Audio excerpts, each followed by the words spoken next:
Tahukan kamu asal-muasal burung abadi ini?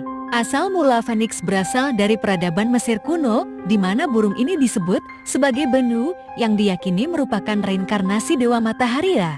Cerita tentang Phoenix kemudian menyebar ke budaya Yunani, di mana burung ini disebut sebagai Phoenix. Legenda Yunani menyebutkan bahwa Phoenix hidup di negara terpencil, dan kemudian terbang ke kota suci Heliopolis setiap 500 tahun untuk membakar dirinya sendiri dan kemudian beregenerasi. Phoenix merupakan simbol kebangkitan dan keabadian. Kisahnya tentang kematian dan kebangkitan telah diinterpretasikan dalam banyak budaya sebagai metafora untuk siklus kehidupan, pembaharuan, dan kekuatan spiritual.